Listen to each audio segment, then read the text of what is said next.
Welcome, everyone. We'll get started in just 1 minute.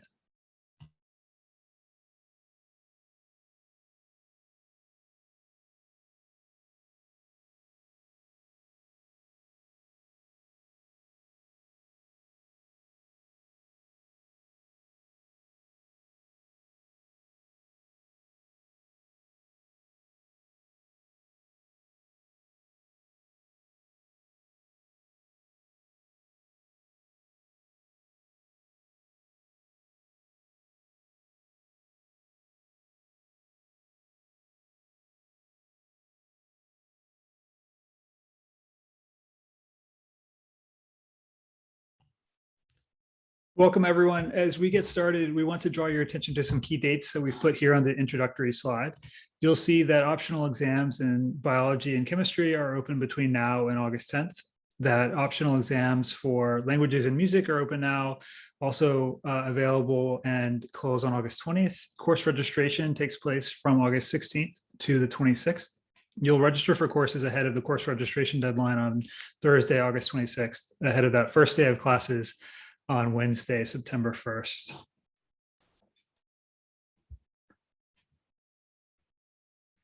Hello, everyone. We are so excited that you're joining us today for today's webinar on placement exams at Harvard. We're also really excited to see you on campus next month. In our time together today, we're going to review how placement exams can help inform your advising experience in your first year at Harvard. You'll learn more about how placement exams help you choose courses that are appropriate for you and your goals. We'll cover how to decipher placement exam reports and how that report will guide conversations with advisors as you shape your fall schedule. Please feel free to use the Q&A box at the bottom of your screen to ask questions directly, and we'll be happy to address as many of them as we can. We are going to introduce ourselves now. I'm Brooks Lambert-Sluter. You can call me Brooks. I take he, him, his.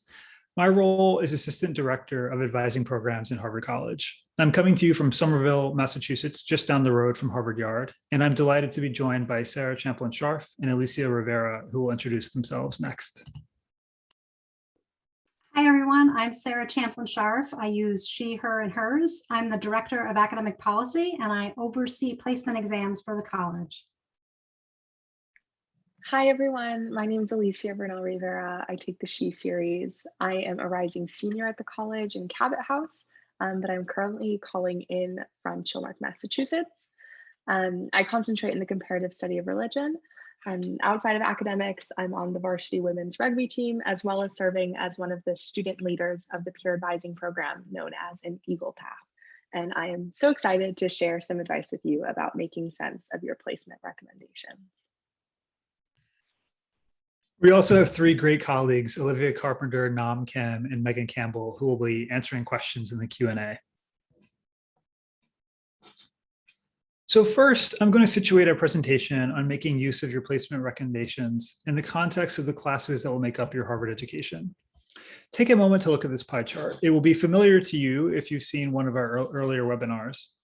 And the point of this pie chart is to help you visualize the different components that make up the path to your degree. To graduate, you will take 32 courses, typically 4 in each of 8 semesters.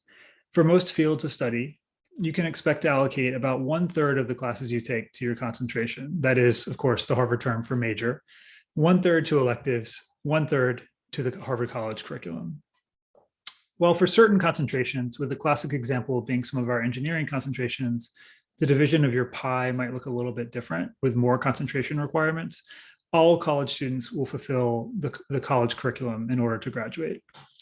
Your placement recommendations may influence your first year course selection. All of you, of course, will receive an XPOS recommendation. Some of you may use the results of optional exams like biology, chemistry, or languages as inputs in your decision about course selection this fall. And most importantly, as we're going to emphasize throughout our presentation, these recommendations are a tool for you to use as you make decisions. No matter what your recommendation or your placement report says, you'll be able to find classes that fit your interests and your goals. Next, as we make our way into placement recommendations, we'll talk about placement exams. Harvard College placement exams help incoming students select the classes that are most appropriate for them to begin their course of study and to achieve their academic goals. Good advising encourages exploration, reflection, and informed decision-making about the choices and opportunities in front of you, and placement recommendations are part of making those informed choices. Together, you and your advisor will discuss how to use your individual placement results to select the appropriate classes and to start off strong as you begin to explore where you'd like to go next in your academic journey. Placement exams, or the results that come from them, should not be a cause for anxiety. Think of these as recommendations and guides to help you make good decisions. You'll want to take these recommendations seriously, and you'll also want to consider them holistically. They fit into a bigger picture that includes guidance from other sources, especially your advisors. These are not binding contracts. They're here to help you rather than hurt you. So by now, most of you have probably taken the required math and writing exam, and you have access to the placement recommendations in the student information system, which is my.harvard. These exam reports were released to your MyHarvard accounts on July 15th. So the reports contain recommendations and provide exam scores and also pre-matriculation exam results like AP exams and SATs and things like that. If you've SAT 2s, if you've submitted them, those are meant to help your advisors when you're talking about course selection and things. If you've submitted the AP tests or SAT 2s or things like that, and they're not showing up on the placement exam report, you can get in touch with the registrar's office at placementexams@fas.harvard.edu to check in about it. I will say that it's okay if they're not there. It's not required for them to be there. So, not something that you need to stress about a little bit. So what you'll see right now are course recommendations based on the results of your math exam for sure. And if you've already taken some of the other optional exams like biology or chemistry or a language, you might see some of those course recommendations as well. You won't quite see the writing exam, the recommendation for that.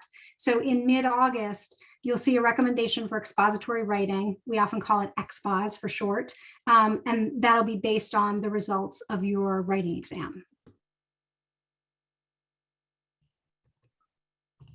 Part of the Harvard College curriculum you saw earlier on the pie chart is the expository writing requirement, or XPOS. The writing requirement is a one-semester course offered by the Harvard College writing program that focuses on analytic composition and revision. XPOS courses are taught in small seminars focusing on writing proficiency and scholarly writing.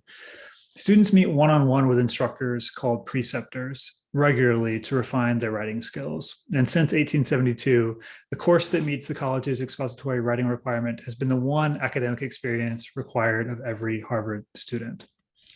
The writing exam, which you've probably taken, is administered to all incoming students, and it allows the writing program to advise students about whether they should directly enroll in XPOS 20 or whether they would be better served by first taking the elective course XPOS Studio 10, which provides additional instruction to help students transition to college writing. Students recommended for XPOS 20 take the course either in fall or spring term of their first year, and students are notified of their term assignment in August.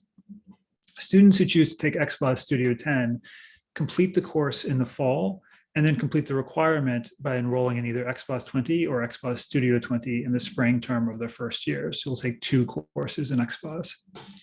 And students are also eligible to meet the writing requirement by taking the 2-semester sequence called Humanities 10, that's 10A and 10B. More information about Humanities 10 will be available later in the summer.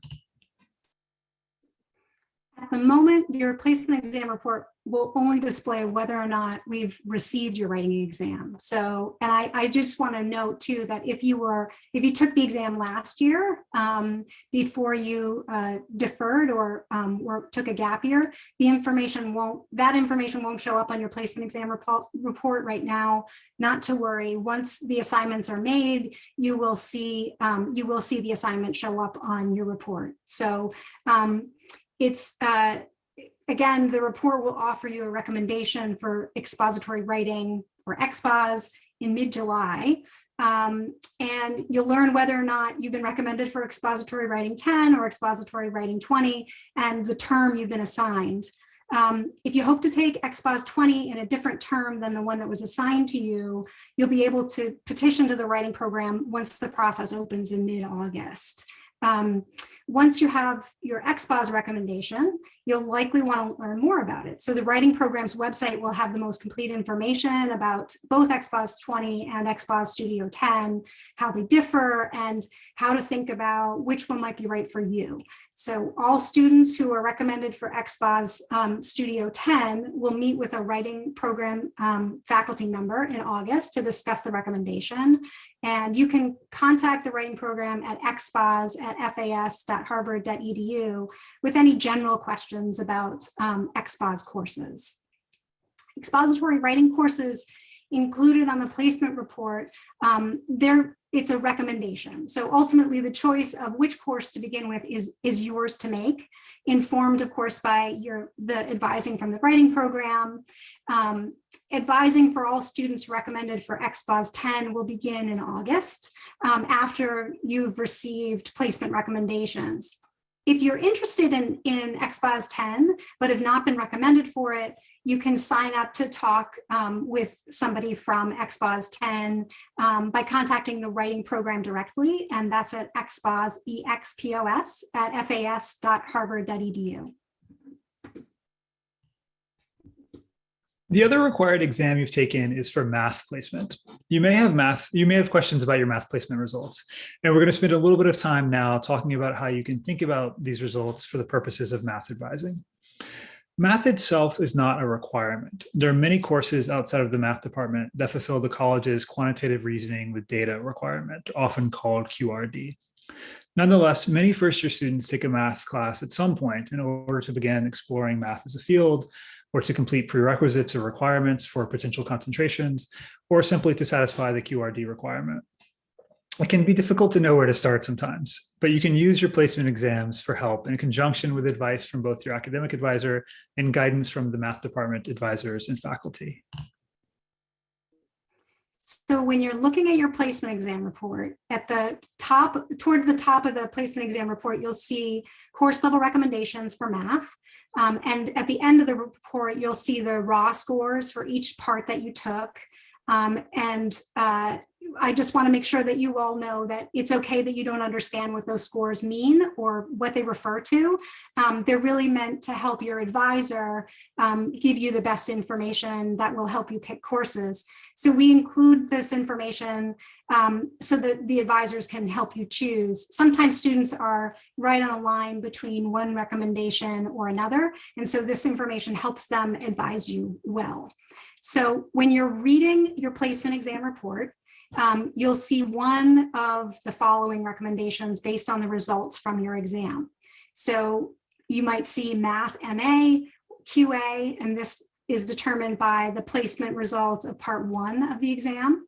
You might see Math 1A, which is determined by results from part 1 and part 2. You might see Math 1B, which would be determined by the results of all 3 parts of the exam, or you may see a list of all the courses beyond single variable calculus. So if you have specific questions about how to use the math course recommendations, I highly encourage you to talk to one of the math advisors directly. These advisors will begin to be available on August 16th. And you can set up an appointment with one of them by filling out a form on the math department's website. You'll find access to that form by going directly to the math department's website, or you can find a link to the page on the placement exam website. Specifically, there's it's listed on the placement exam advising page on the placement exam website.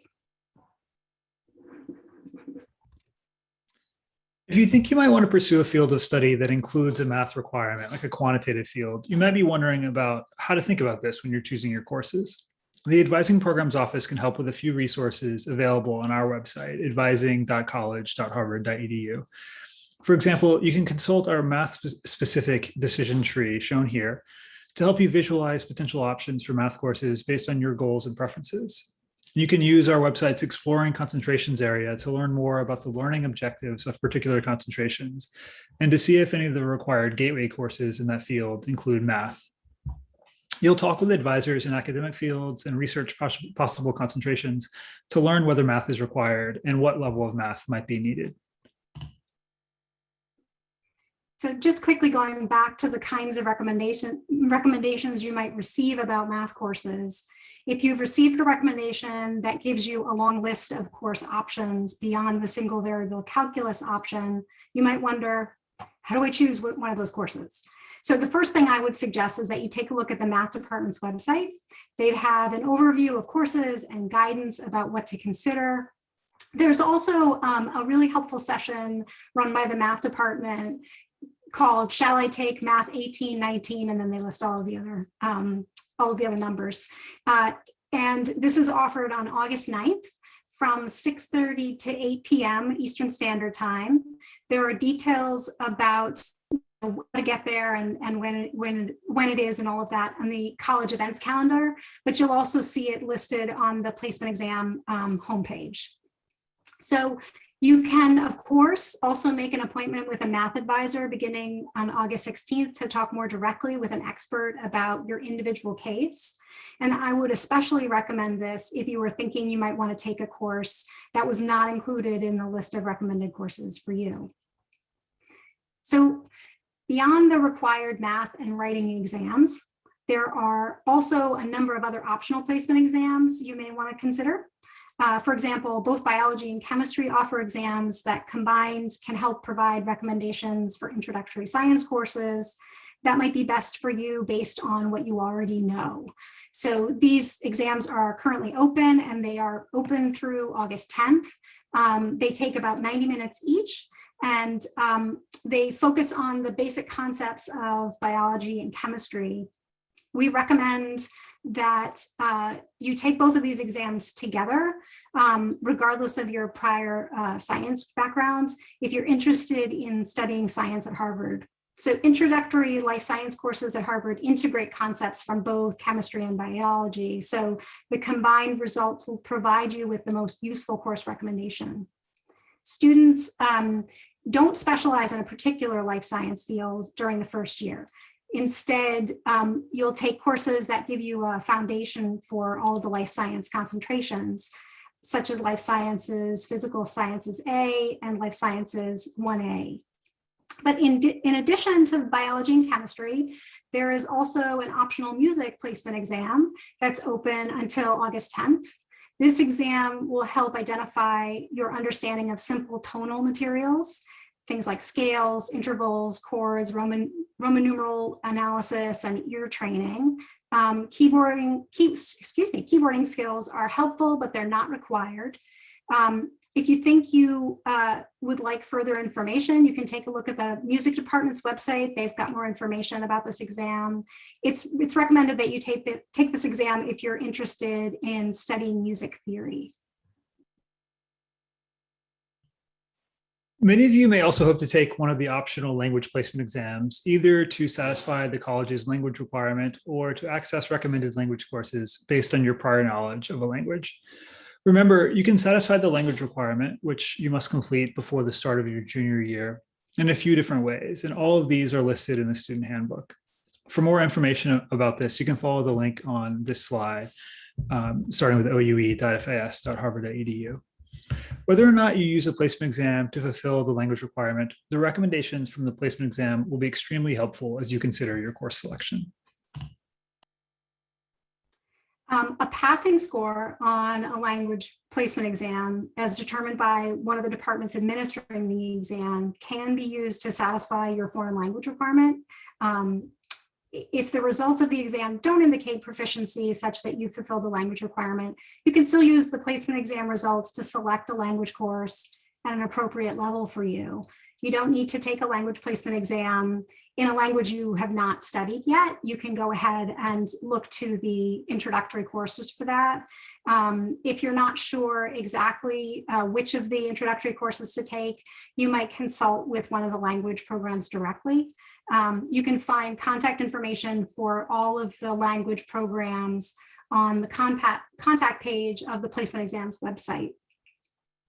So you'll be able to access French, German, Italian, and Spanish directly in the same way that you access the math exam.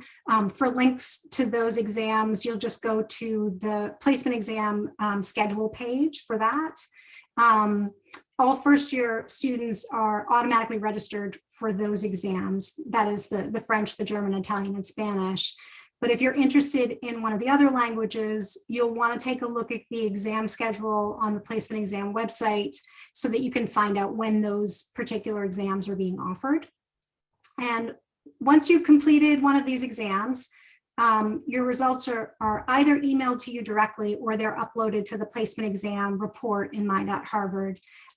You'll find the details about which of the languages email you versus which upload those reports on the placement exam advising page on the placement exam website.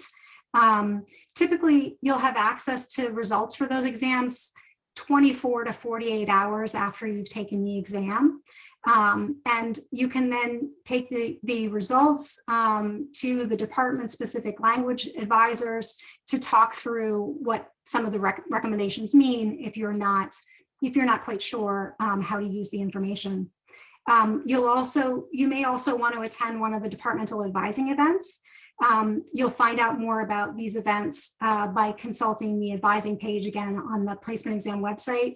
There's a link to a list of all of those events at that page. Just make sure you have your Harvard key handy. You'll need to log in directly to the Language Center's website to get that list. So in addition, individual course syllabi can also be really helpful in making your decisions. And when you're taking a look at courses that might interest you in My.Harvard, you want to be sure to look at the current syllabus if it's available, or the past syllabus is fine if that's available as well. Most of these will indicate prerequisites if there are some that are necessary. And of course, just a reminder again, the results of these exams are not binding, and you have no obligation to enroll in any course that's based on your placement exam scores. These are recommendations to help guide you and offer information that you should discuss with your advisors. And your primary academic advisor, you're advising for specific language departments, and of course the heads of particular classes can all help you decide if a particular option is right for you or not.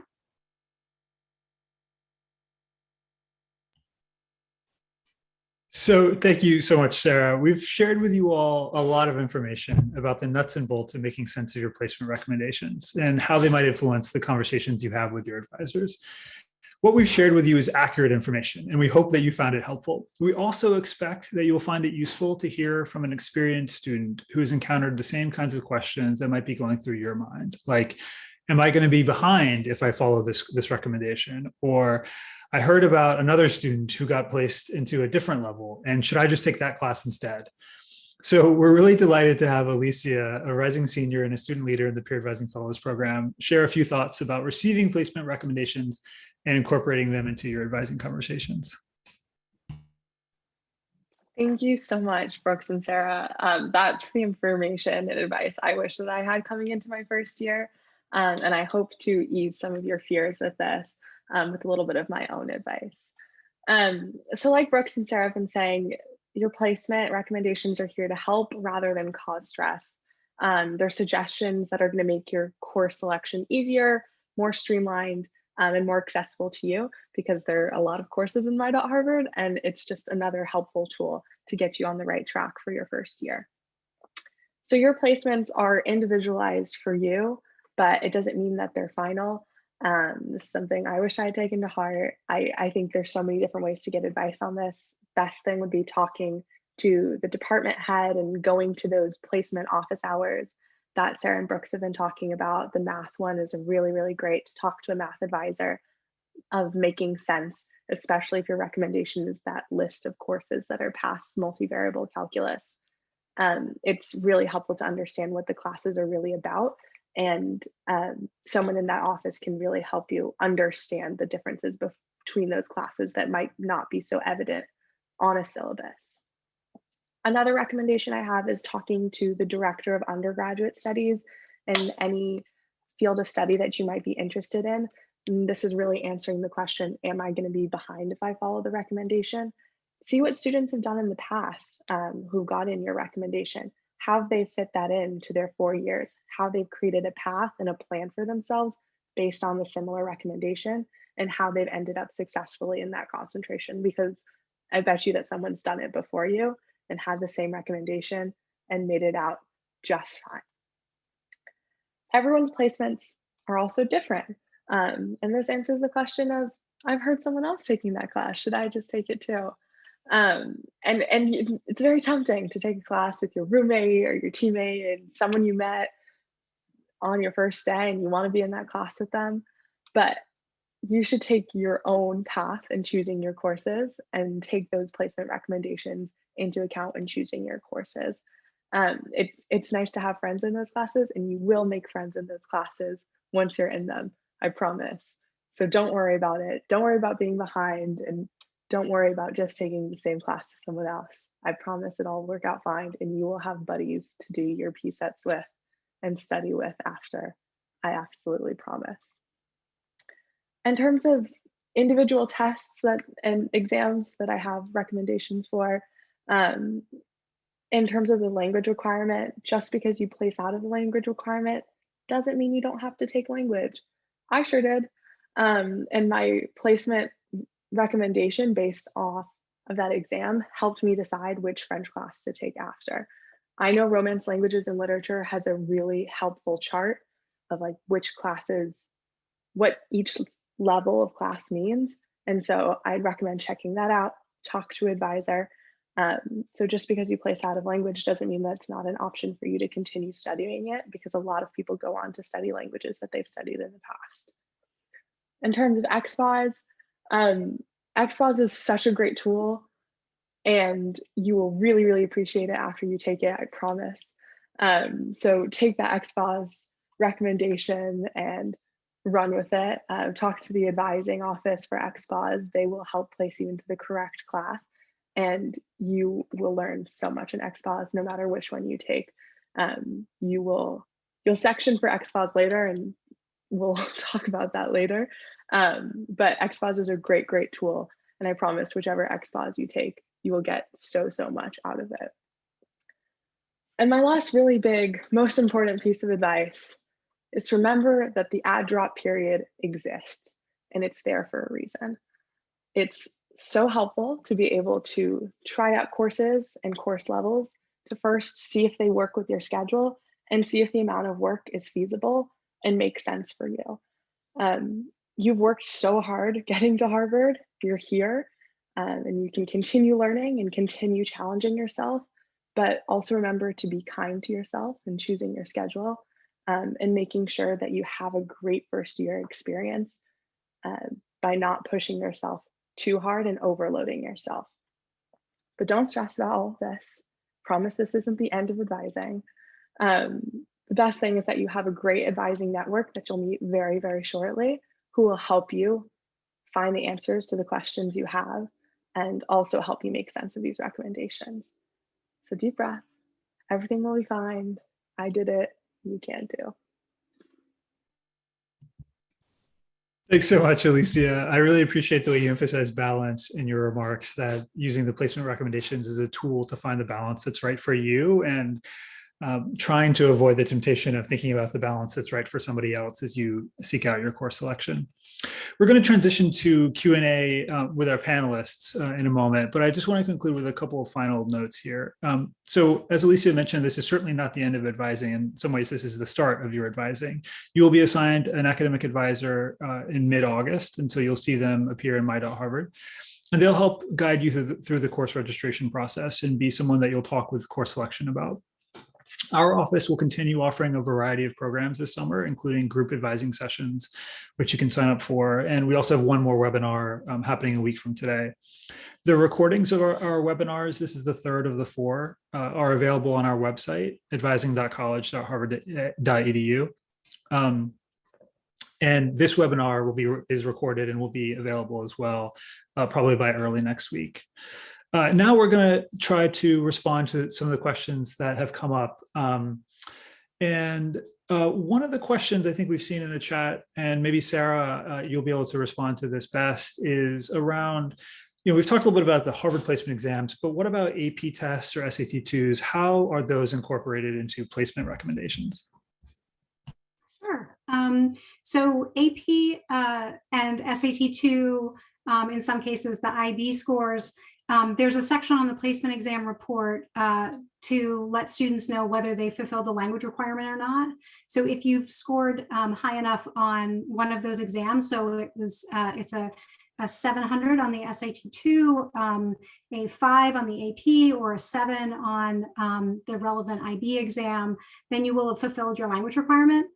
There are also some cases where, when you're talking with an advisor, it may be helpful for them to know that you got a 5 on, something, one of the calculus exams, for example, when you go to talk to the math exam, the math advisors, because it may be the difference between, whether or not you're ready for one course over another.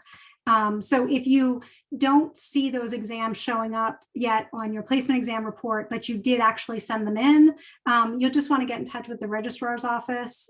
Again, it's okay if you haven't, but feel free to get in touch with the registrar's office and add those. If you haven't done it, there's still time to do that, so you can do it. It just takes a little time for the registrar's office to add things in. Thanks, Sarah. Another question that we've seen come up a little bit is asking if we could say a little bit more about the process by which you actually enroll in an XPOS course. So we talked about the fact that you will get recommended for either XPOS 20 or XPOS Studio 10. And if you're recommended for Studio 10, you'll talk with an XPOS advisor, and you're welcome to talk with an XPOS advisor regardless of your recommendation. But one of the questions is basically, how do we figure out what class we'll actually take? And so I'll share, we've answered this in the Q&A, but I'll just share a little bit more. And then Alicia, maybe I'll ask you from the student experience of what it's like to actually put down these rankings and for XPOS courses. You'll see for XPOS 20 that, I should say for XPOS Studio 10, there's no distinction among the different sections. So there will be, some number, a couple hundred of first years taking XPOS Studio 10, and they're taking these in very small sections. So about 10 students or so per section, but it's the same content.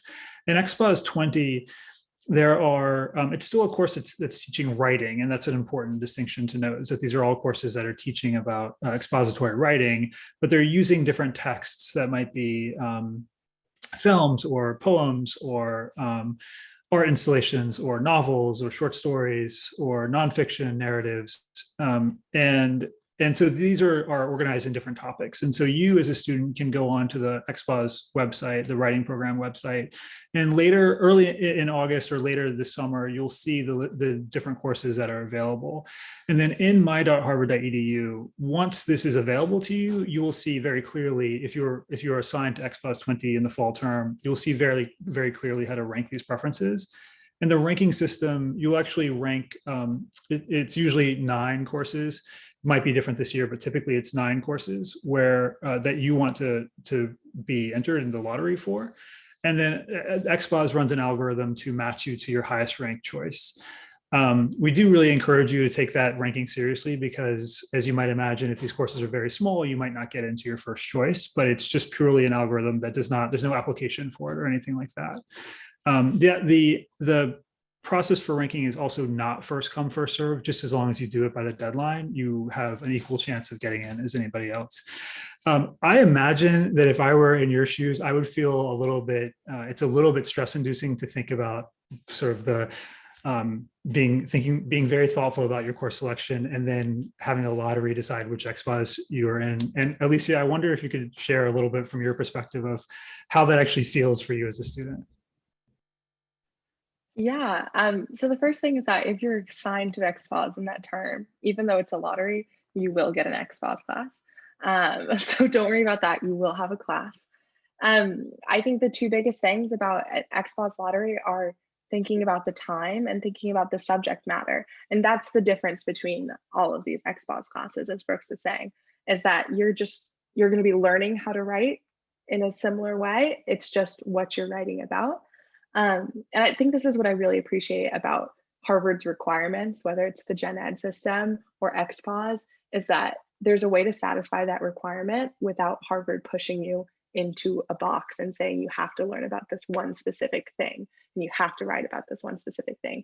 It gives you choice and allows you to still really enjoy the topic that you're writing on in XPOS classes. So see what interests you, see what sticks out to you, and then you can go and rank from there. You will get a class no matter what, I promise. So just see what sticks out and what's most interesting.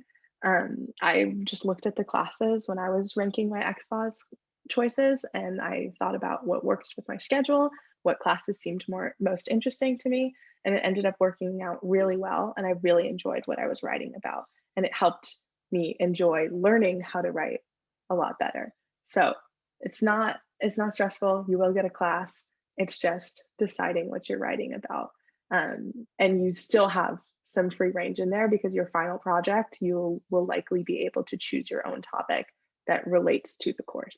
So there's a lot of choice in your XPOS, what you will be writing about. It'll be great. Thanks, Alicia. And one of the things that I really like about XPOS is, of course, not only does it give you a great tool that you will use, and regardless of the concentration you choose to pursue in writing and communicating clearly, but also, frankly, because it's all first-year students, it allows you to get to know some other classmates. And I think that's a really great kind of underrated benefit of XPOS. Another question that's come in is about LVEs, so students who have scored a high enough score on the language placement test that they may be eligible to use that test to fulfill the Harvard College language requirement. So Sarah, I wonder if you might respond to the question about LVEs. Sure, and I'll just say that LVE stands for Live Verification Exam. So we use a lot of acronyms here at Harvard, so I apologize if, if one slips out of my mouth. So live verification exams are meant to, if you score at a particular level for a language exam, it is to verify in person that your skill is such that it's you're proficient in a way that makes sense, that you fulfill the language requirement. The Language Center is in the process of actually scheduling when those will be available. If you are eligible for one of those exams, you'll receive an email with details about the exam, how to sign up for it. One thing I should note is that if you are eligible to take the exam this year, you need to take it this year. You can't put that off and take it in a following year, hoping to fulfill the language requirement. The LVE would have to be taken during the same exam period as the initial, language exam. There is a policy that doesn't allow students to take a language placement exam more than once for the purposes of fulfilling a language requirement. So you should just know that.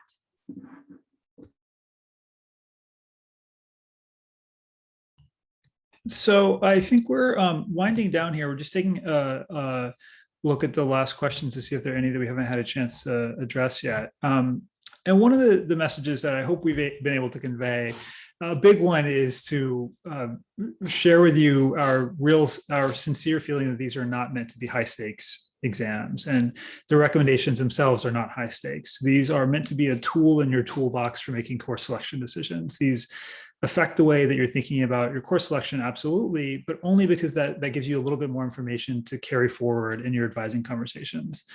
We really want to emphasize how important it is to talk with advisors in the departments that you're interested in. We talked about that with math when we said you're going to get the possibility of recommendations that may align with what you think your recommendation was going to be, and it may be something different. It may be a series of courses and you can choose from among them. And whatever those recommendations are, we really encourage you to talk to the math department, the advisors in math, that session on August 9th or an individual advising session starting August 16th. If you are interested in taking a language, whether you have placed out of the language requirement, as Alicia mentioned, or not, you can absolutely take a language. And we really encourage you to talk with that language department with your placement results in hand. if you were thinking about XPOS and deciding whether to take XPOS Studio 10 or 20, we're really going to encourage you to talk to the XPOS advisors. So that is our recurring theme, is that you have a lot of people there at Harvard ready to meet with you and to talk with you about your individual course selection. And we hope that's reassuring. We also hope that to the extent that you may be feeling a little bit of stress about what feels like a Harvard exam, right? That you're getting these results. We hope that this takes away a little bit of that stress and anxiety. We're so delighted that you've chosen to spend some time with us today. We encourage you to continue using our advising resources. We have, as I mentioned, the group webinars, the group advising sessions. We have one more webinar next week actually focused on how to use your advising network, including your academic advisor and departmental advisors. And absolutely our guides on things like course preview period and the decision trees that you've seen. We wish you just a wonderful rest of the summer. And for all of us, I can tell you how excited we are to have you on campus next month. Thank you so much.